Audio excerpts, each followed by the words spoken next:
Everybody, I'm a global nationalist. I support nationalism in my country, India, and in all countries around the globe. Today, we're going to be celebrating Independence Day, uh, and we're going to look at the generations that have lived in independent India and how each one has contributed and influenced India. Let's begin.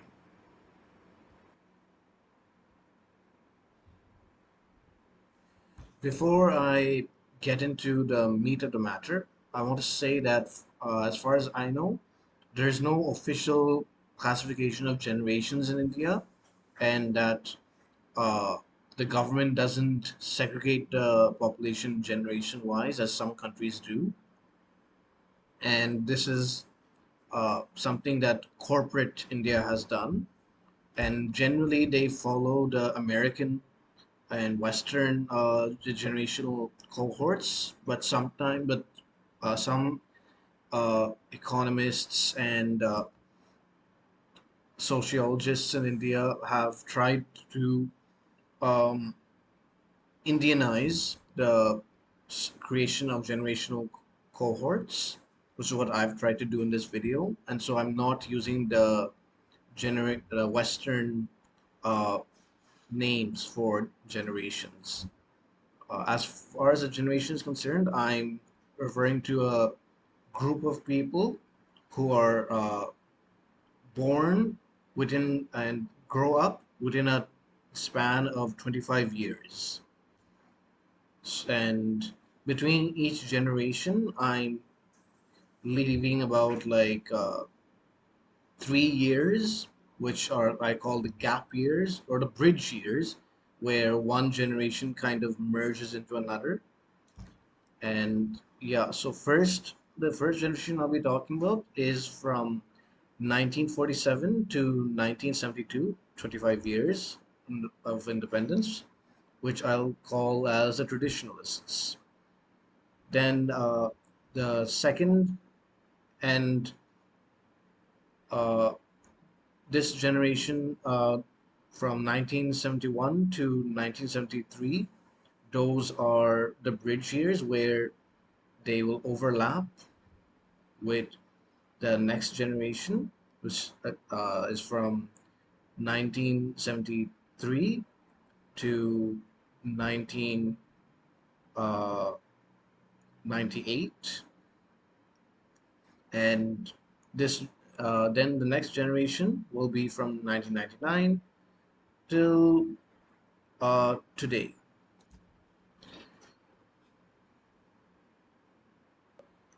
First, the traditionalists were born from 1947 till 1972, and during this, they were the first generation of independent India, and they are now and currently grandparents.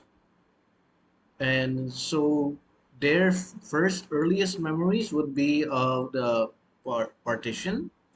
Hope if they were there, if they lived in North and Eastern India, and in South India, their earliest memories would be just the poverty and illiteracy and hunger that was there throughout India. Nothing in particular was happening in South India in the 40s. Um, and they would have been and they were also too young to know what was happening. But as more were born throughout the years and they grew older, they went into the 1950s. Now, that generation grew up with Nehru as the leader of the country. He was the complete dominant political leader of that time, with nobody opposing him. And they would have seen his lead the Congress Party to several victories until 1962, when because in 1964 he passed away.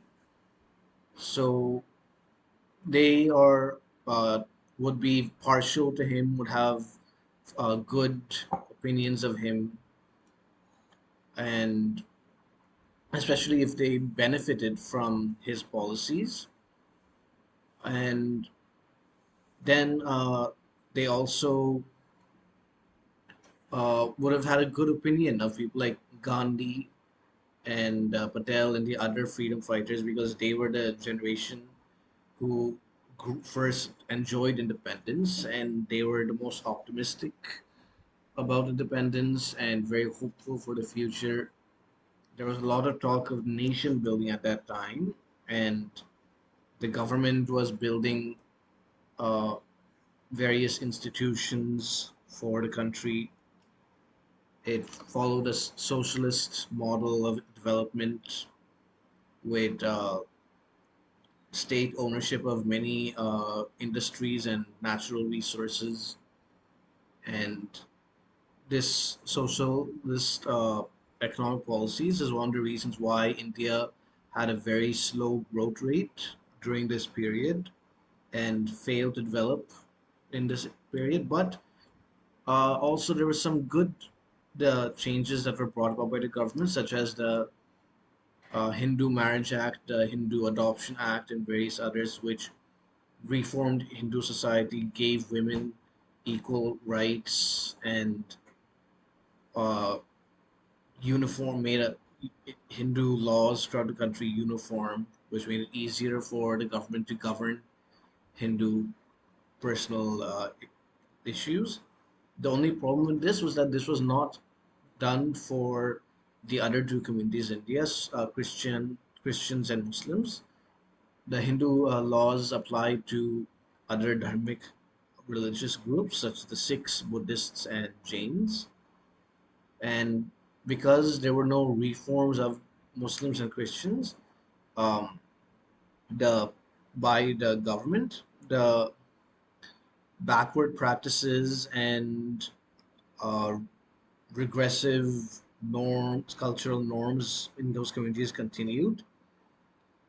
So law was established as a basic tool for India's self-transformation. This also goes into caste, where reservations were brought in for members of the lower castes. This was done so that just to remedy a historical injustice, whereby for several centuries these lower castes were oppressed by upper castes, and then so basically this was a decade which saw change, but the effects of these changes were not to be seen during this generation. And this generation was highly illiterate and uneducated. And yeah, they were also quite unconfident of themselves as Indians. And this generation continued to grow in the 1960s. Was the first non-aligned movement summit in Belgrade. Uh, this was a summit between the leaders of the non-aligned movement who did not want to become part of either the uh, US-led capitalist bloc or the Soviet-led communist bloc in the Cold War. And they were united in their emphasis on economic development and their condemnation of colonialism. Nehru had a principle of peaceful coexistence. So many people in this generation still to this day view that India should not get involved in other countries' power politics and should remain independent and neutral.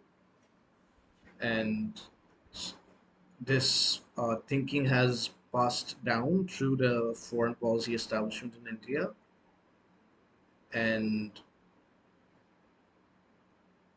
the theater, the arts at this time became liberal and questioned society. And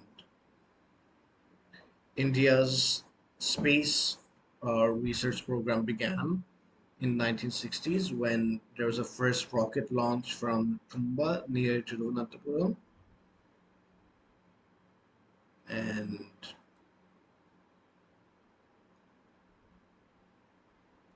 Yeah, so we can see that while there were some changes, mostly Indians at this generation were very conservative, very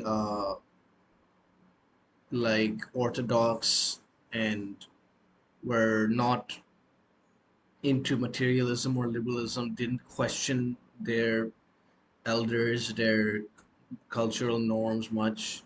They tended to keep quiet, although there were some changes happening, but the effects would not be seen until the next generation, which began in the 1970s. The country's first and so far only female prime minister. The She was elected in 1966, I believe, and no, she was elected in 1967, but she led Congress to victory in 67. Then in 69, she split the Congress party and took it over herself. She implemented various policies such as nationalizing banks and set in motion the abolition of the princely order.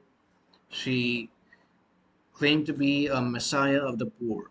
She fought and won the 1971 elections on the compelling slogan Garibi Hatao, which means go away poverty. And she fought and defeated Pakistan in the 1971 war.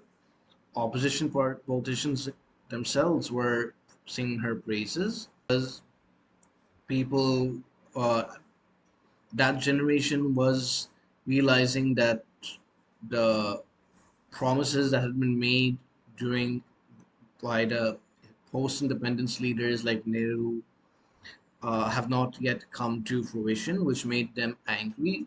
This can be seen in the angry young man character in Indian films, such as Amitabh Bachchan's films, who rebelled against the system.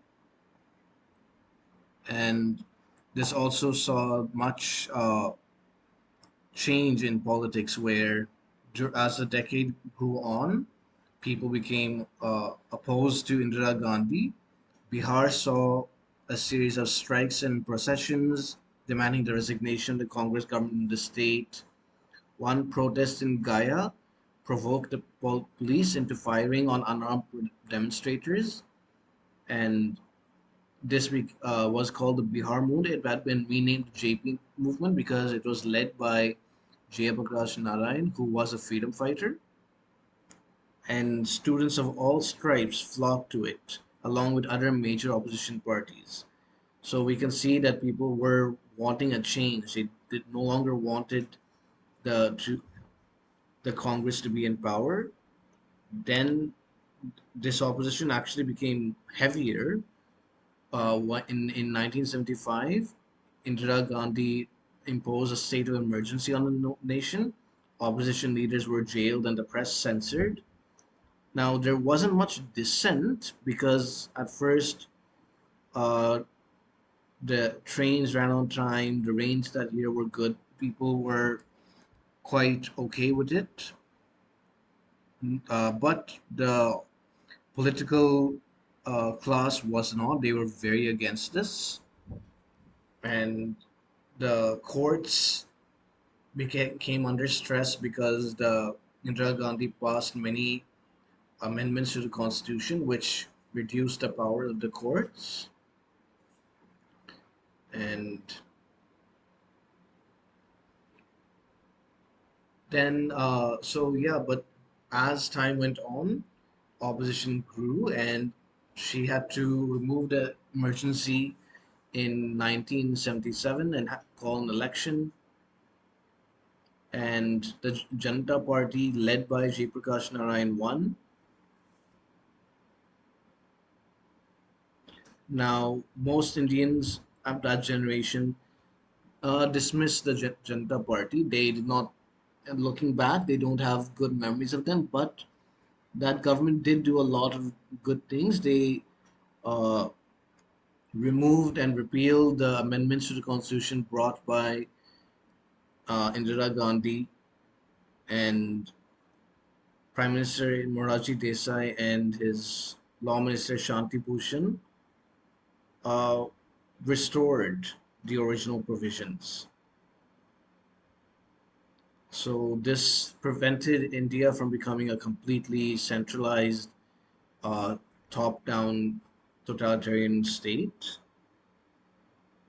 And but this was short, and this remained. India never had emergency imposed on it again. So this generation of the 70s, their opposition to uh, Indira Gandhi saved Indian democracy in some way, and uh, the ones who were too young to do anything learned from their elders the importance of protecting democracy and returned to power. And so then this generation goes on to its next phase, which is the 80s. The seeds of economic liberalization were sown in the 1980s when Indira Gandhi came back to power. Her government started the process of unwinding the license Raj by adopting the policy of broadbanding, which meant companies producing more than what they were licensed to were not penalized. And so this showed a little growth in the GDP growth rate, but not much. India was still suffering from very slow growth, and this is some. And Rajiv Gandhi had come in. Before I talk about that, I talk about the Khalistan movement, where uh, certain radical Sikhs in Punjab were calling for a homeland to be made out of India uh, and and out of Pakistan, but uh, they were mostly focused on India. This was a basically a Pakistan plot whereby they supplied arms and funds to terrorists in Punjab to wage conflict against the Indian government.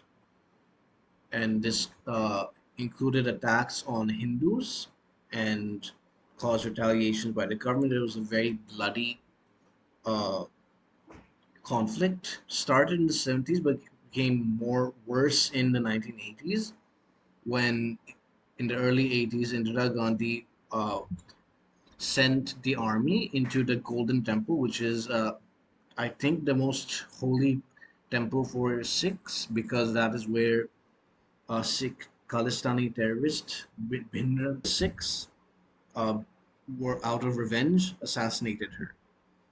And this, while this itself was tragic, this became even worse because the several workers of the Congress Party and even the higher up leaders started riots against the Sikh community. Yeah, the 1980s was a period of terrorism, Khalistani terrorism, and so that had a great impact on the generation of that time. And if you ask them now about that era, they would basically not want to talk about the Khalistanis. It's just something that they never want to go through again.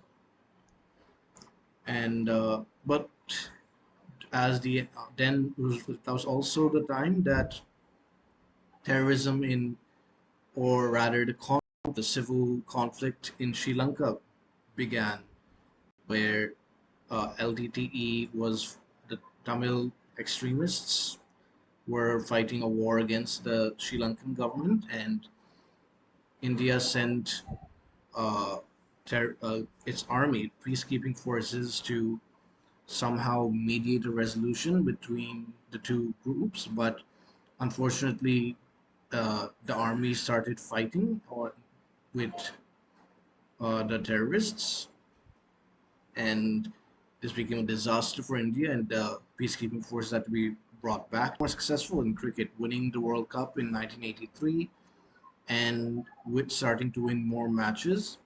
But still, it was not a major country at that time, cricket country. And so this generation, the generation of the 70s and the 80s, basically was starting to grow out of the traditions and the backward kind of regressive social mores of their parents, but we're still mostly in touch with the basic traditions and the cultures. And it was this generation that benefited from the liberal reforms introduced by Nehru in the 1950s. And however, like I said, act, the uh, the failure of Nehru to pass reforms in the Muslim personal law came back to hurt the Congress and India in general in the 1980s when the Supreme Court in the Shah Bano case uh, declared that a married Muslim woman has an entitlement to maintenance even if her husband uh, divorces her through talaq-e-biddat. And the Rajiv Gandhi government, while they didn't overrule that judgment, that's not legal or constitutional, they did skirt it by amending a certain law, which I forget the name of right now, and allowing Muslim women to continue to follow the Sharia law and not have, and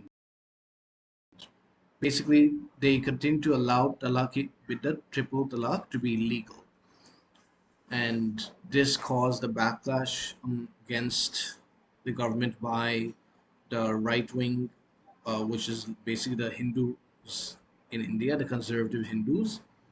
And so Rajiv Gandhi basically ordered for the gates on the Ram Mandir temple or the Babri Masjid to be opened in the 1990s, and which later in 1992 allowed a Muslim Hindu rioters to come in and destroy the mosque because they believe that it was built over a Hindu temple by the Mughal Emperor Babur in the 1600s, 1500s. So yeah, this was a period of unrest where people, that generation saw a lot of conflict and changes and violence and uh, polarization, but it I think made them hardened. It made them tough, and uh, basically these things, the controversies that occurred during this period, some of them have still influenced today's India, mainly the Hindu-Muslim controversy, the polarization that started in this generation and has continued until now. So then comes to my generation, the generation called the liberals. Um, this is from 1998 onwards, and basically we've grown up in India, which was post the liberalization reforms.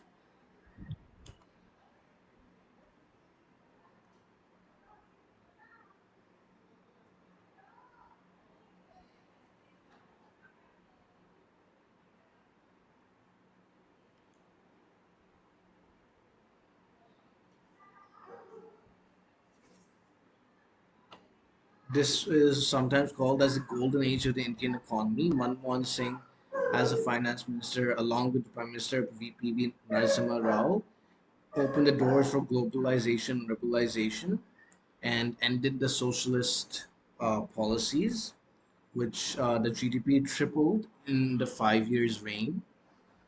So the impact of this was mainly seen in uh, the 2000s, where growth increased,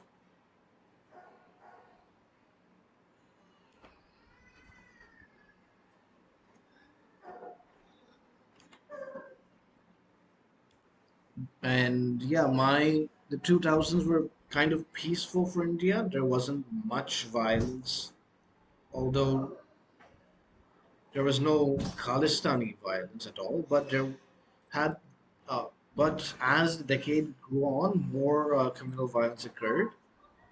First, it began with Priyanka Chopra becoming the fifth Indian to win the Miss World pageant. So it was a proud moment for India. Then, but as I said, terrorism started growing. In December 2001, a group of terrorists attacked the Indian parliament. These were Pakistani terrorists. Then in 2002, uh, uh, a train coach in Gujarat filled with Hindu pilgrims was set on fire by a Muslim mob, killing 59 people. And this caused riots by radical Hindus in Gujarat against innocent Muslims. And Narendra Modi was condemned for it and accused as guilty, but later found not guilty. So yeah, we can see that um, there were more terrorist attacks in 2006, seven coordinated bomb blasts within 11 minutes of each other on Mumbai's trains, kill 180 people. Then those famous 26/11 attacks when 10 members of the elite attacked 12 places in Mumbai, killing about 169 people.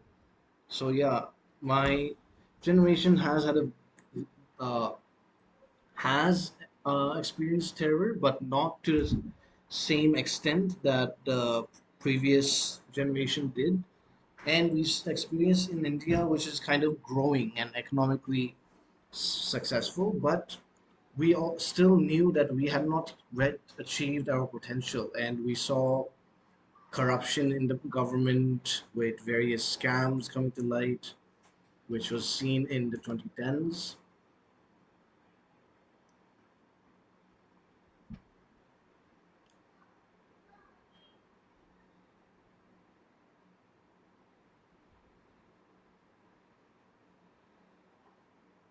And this is why we elected Narendra Modi and the BJP to majority in 2014 and later 2019.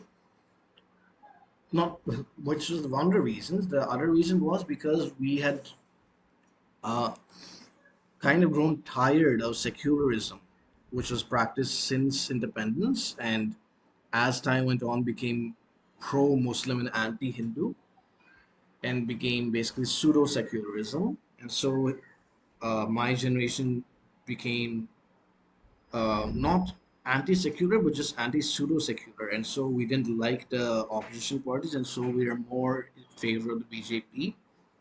But this is mainly in the north. In the south, people mostly vote for their local regional parties, and so uh, and they're not as influenced by Hindutva as much as the North, but that influence is growing.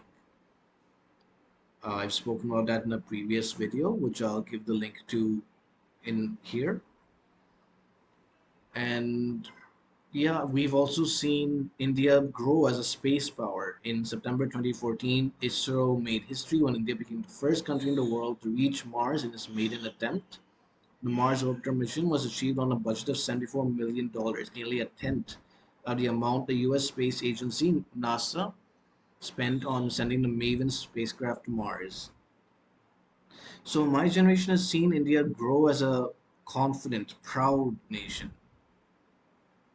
And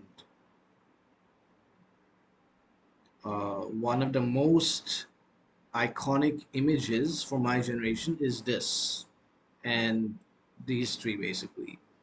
We saw India win the World Cup again. which the previous generation had done first in the 1980s. And so this was a great moment for us, something that we deeply cherish, and why we have generally a good opinion of MS Dhoni. So generation has contributed to India and has helped India become the country it is now. The traditionalists made sure that we got off to a stable, okay start after independence, that the country didn't collapse.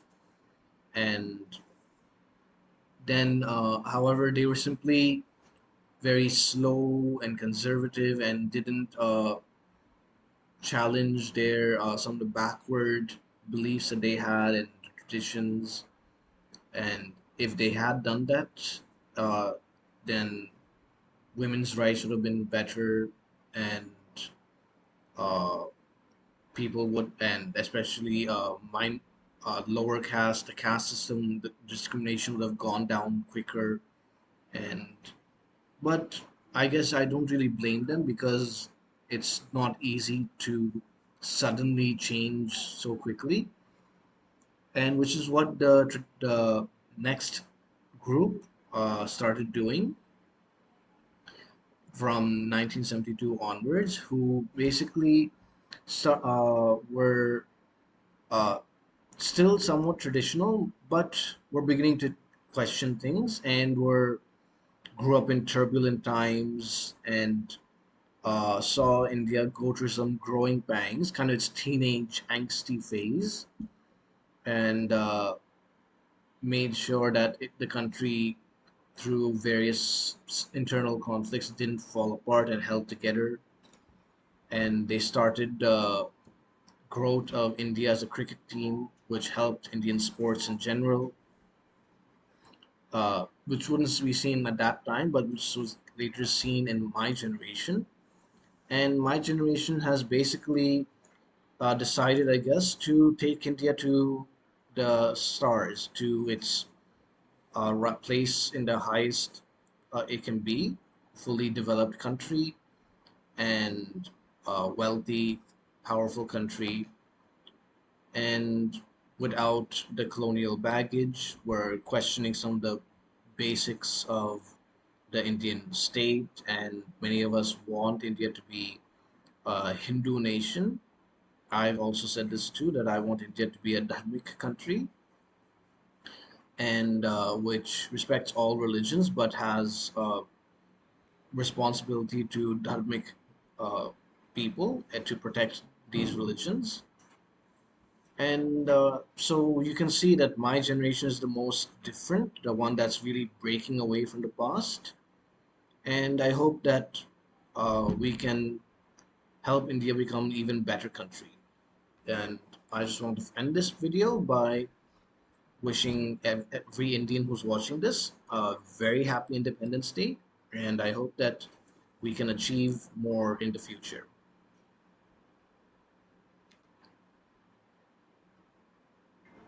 If you'd like to have any other videos in this playlist, click here. If you want to see my previous video, click here.